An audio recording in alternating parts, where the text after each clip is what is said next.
Good morning, good morning. Today is a very special getting to know you. I'm here in Normanton at Unique Fitness to meet a real character of the game, a former man of steel, the main man himself. That's him, Rangi Chase.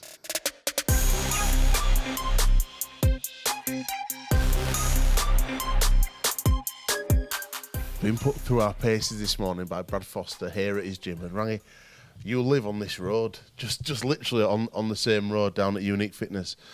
In here at 7 o'clock in the morning, am I looking at the new and improved Rangi Chase?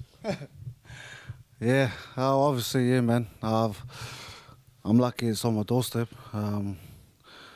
Brad, I play with Brad, so it's easy. He's easy to come down here in the morning.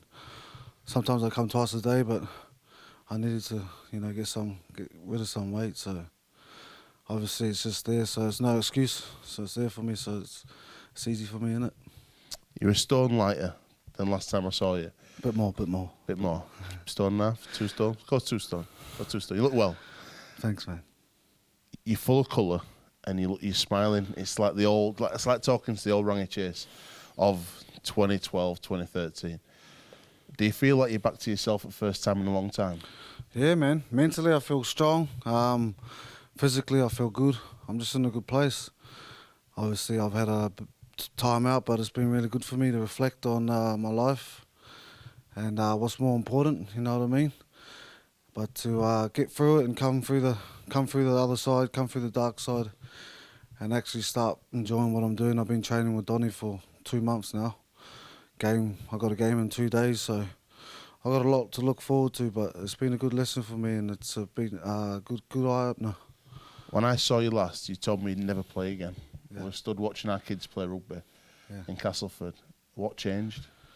I said I'd never play professionally again, and I don't know. I think I was a bit bitter, to be honest, because when I made the mistake that I made, I just felt like I just got left out hanging to dry. So No support. No support, nothing. So from you get drug tested at Widnes, you fail the drug test, Yeah. cocaine. You're in a dark place anyway, Yeah. and you got no support. Nah, zero support. Obviously, Emma Rosewarne reached out to me a couple of times, but other than that, man, no support. That's why I felt a bit bitter, I think a lot of players go through it. There's a lot of players that have failed drug tests, and you just need to look at the history of what people have done.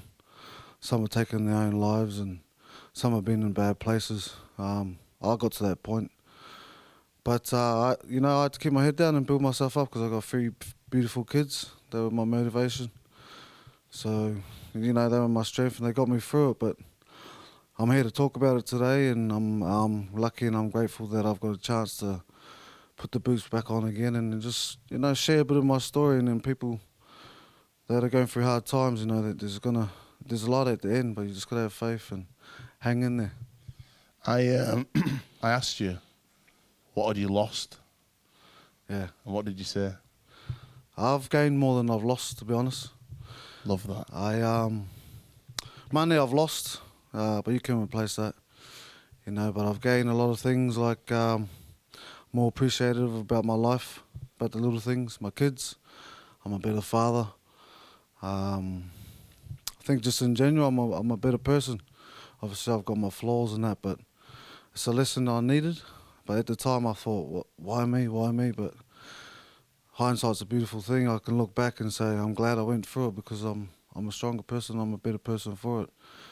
And that time off has made me spend a lot of time with my kids, and realise who's real and who's not, Because when I got banned, a lot of people, you're on your own, vanished. So it was up to me to build myself back together, which I have.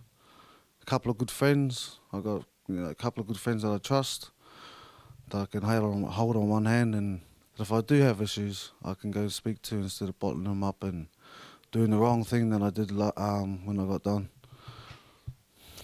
You say there, obviously hindsight's a wonderful thing, and you reached a really low point in your life. How bad did it get? You look at the stuff like Terry Newton, obviously tragically taking his own life.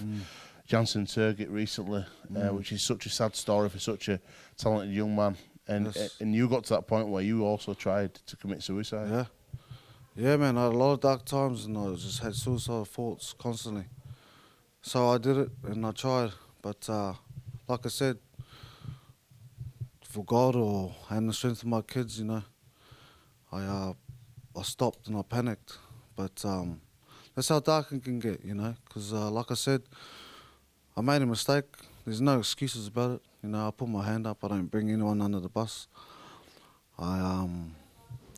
I'm responsible for what I've done, but it was a hard time. It was a dark time. It was a lonely time, and you can see why people go to their lengths and take their own lives, and because you feel lonely. You know what I'm saying? You're looking forward now, so it's behind you, and that's the wonderful thing.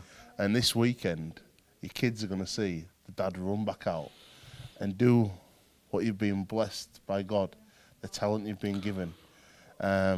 And it's out at Doncaster. Now, of all the clubs, now, I know for a fact, I've spoken to a few clubs who knew that I know you. I said, oh, can you get hold of Rangi? You're like a bit of a ghost. Once you go underground, people can't get hold of you. That's it. A lot of people wanting to get hold of you to try and see if you play, but you chose Donny. Why Donny? Mate, I got a good relationship with Carl Hall. Shout out to Carl. We've had a good relationship for a long time, and like you said, when I got banned, man, I beat myself up a lot. I was embarrassed. I just kept myself down for 2 years. Just kept to myself. Just, like I said, building myself up. And I was just happy to go around and play around the corner at Normie Knights. You were going to play for Normie Knights? And I was going to go play for Normie Knights and just thought, I just want to, because I love the game so much. I didn't want to be in the limelight. I just wanted to just throw the ball about. But then Carl got in touch with me and he said, just come and do the same here. No pressure. Just come play. Just have fun. So I said, you know what, why not? We've got a good relationship. Like I said, we've had a relationship for 9 years now, and it's always been solid. He was always one that always checked in on me when I got banned and stuff like that, to see how I was and that he cared. And I just think I always told him that I'll retire at his club when I was finished playing professionals. Now I'm 33 now, so that might be pretty soon. So I'm glad he's given me the opportunity, and I'm just grateful to be able to do what I love again. And because when I went through a bad time, when I look back, you took it for granted. Dealing with my problems the wrong way. You look at League One this year. I talk about every week on the League One show with Leon Price, and every week we've been looking countdown to Rangi, because I think that a player of your quality in the league is going to be exciting for the league. It's going to be exciting for the guys that play in the league, and it's certainly going to be exciting for Doncaster and its fans. The league is so tight, and I know what it'd mean to get Carl Hall promoted for Carl Hall and Doncaster. Is that your goal, to try and help them get promoted? Of course. When I first met him, I said, man, I'm not taking it serious. I just want to play. I'm not going to train hard. That changed after a couple of weeks. I'm a gym rat. I'm always in the gym. 7 a.m. innit? 7 o'clock I got here. I just wanted to work out. I'll probably come here later. I got training later this afternoon as well. But I knowing what I'm like, I just always want to win. And especially to Carl, because he's been so good to me. It'd be good to... I'm not putting any pressure on myself, but I know what I'm like. It would be good for me to contribute to get the club to as far as I can, whether it's this year or next year. What's the boys like? Talk to me about the boys, because I know a few lads who play there. Frankie Mariano, a couple of the boys. Richie Owen, who's a real talent, also been through some tough times. What's it like training again and having that crack with the boys? Oh, it's awesome, man. One thing I have missed is the banter amongst the boys.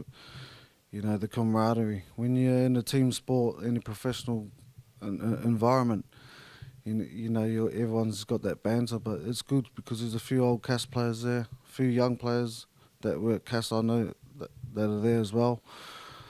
But yeah, it's good to be back in the mix, good to be back in the environment. But Doncaster's a great club, great set of lads. I can't wait to play with them Sunday. I always wanted to ask you, when you look back on your career, obviously you made the move to Salford. Do you have any regrets in your career, because you were the king of CAS? Do you think that CAS kind of understood Rangi Chase, and you still live in the area? You kind of a adopted CAS Kiwi. Do you regret leaving Cass at that time? No, I don't. I don't regret anything, you know, because obviously everything's it's a lesson. I wouldn't. Only thing I regret is hurting people. Well, not the decisions I made with my career. Don't regret it at all because, you know, I'm still loved by Cass fans, and I know that. You used to love them because the best fans in the world, mate. Best fans in the world. No disrespect to Donny fans, but you know, I spent 5 years at Cass, 6 when I came back the second time, but I've never felt an atmosphere like it. Best place I've played at, but you know, I had my good years there. So, you know, I'm always going to be a Tiger through and through, no matter what. You know, my hometown club's Danivec Tigers as well, and then I debuted at West Tigers, so I'm a Tiger, man. You know what I mean? But yeah, I still live around here, and Cass fans are awesome. What advice would you give? Because I think that there's people like yourself in the game that the RFL. The RFL, I've got to admit as well. I've worked with the RFL quite closely this year. They're improving, they're learning, and they're trying. And the main thing is they are trying. People like yourself could be used to help younger players. Is that something you'd be interested in doing? Like, obviously, you know, we've seen what's happened with Janssen this year, but would you go and speak about your journey to younger players and maybe help them be mentor for just going around for the RFL, working for them and helping them? Yeah, man. Like I can relate to people who go through struggles. I've been through struggles all my life, but I've not always dealt with it the right way. I've had welfare officers where I've tried to speak about my problems, but I just think that welfare officers are just given a label, but never lived the life, never lived the struggle, so you can't really relate to them. They don't know what's going on in your head, or you know, they've never lived a life like some of us have. They have addictions, they have troubles, or been through the system as kids, different foster homes and stuff like that. But I'm willing to. That's why I'm grateful here. I'm here chatting with you about my story. You know, a bit. I think I've got a lot to offer, especially young kids. And in the future, I want to work with kids that, you know, that ain't doing too well or naughty at school or whatever. Because I was that kid. And I'm still am, but I'm trying to get better. You know what I'm saying? You're representing. You've got one of the Jamaica tops on. Took it out of my boot, and it's yours now for forever. Looking with pride, mate. It's great to be involved in the national setup. Obviously, you've been there yourself before, but it's exciting that the World Cup is coming, 2021. It's a couple of years away now. Are you going to be supporting Jamaica in the World Cup? That's what I want to know. Mate, Bob Marley's probably my favourite artist, so that's probably why. But man, they're growing, aren't they? They've got so much talent. Like there's so many good Jamaican players, but I support anyone really. I support whoever my team is, but I always support England. I know I'm Kiwi born. I support New Zealand and England, but mainly England because obviously I played for them. But of course I'm going to give Jamaica a shout. Now that I've got a nice jumper, I have to now, aren't I? The end of the season's coming quick. It's hotting up in League One. Whitehaven, Newcastle, Oldham, obviously losing last week to Whitehaven. Doncaster. It's shaping up to be an amazing end to the year. Yeah. I'm going to put £10 on my money. Is it a safe bet, Doncaster? Is it a safe bet? So I've been saying Newcastle. I'm not a betting man, bro, but obviously no pressure on me. But look, I'm not putting pressure on myself. I just want to come in and just add my little bit. It's going to take me time because my timing it's not going to be right. You know, I haven't played for 2 years, and but I think if we're in the finals, we're a good crack because just watching the team, they're improving a lot, and hopefully with my experience, I can just add a bit of experience, and then as the games go on, I can start to create some magic that I know I can, and then hopefully you never know, man. You never know. So put a 10 on it. I'm not a betting man, but without doubt, mate, it'd be great to see. Firstly, great to see you back, but mainly it's great to see you happy again. Thanks, so, mate. Congratulations on coming back. Thanks for having me, man. Anytime. Cheers, mate. Cheers.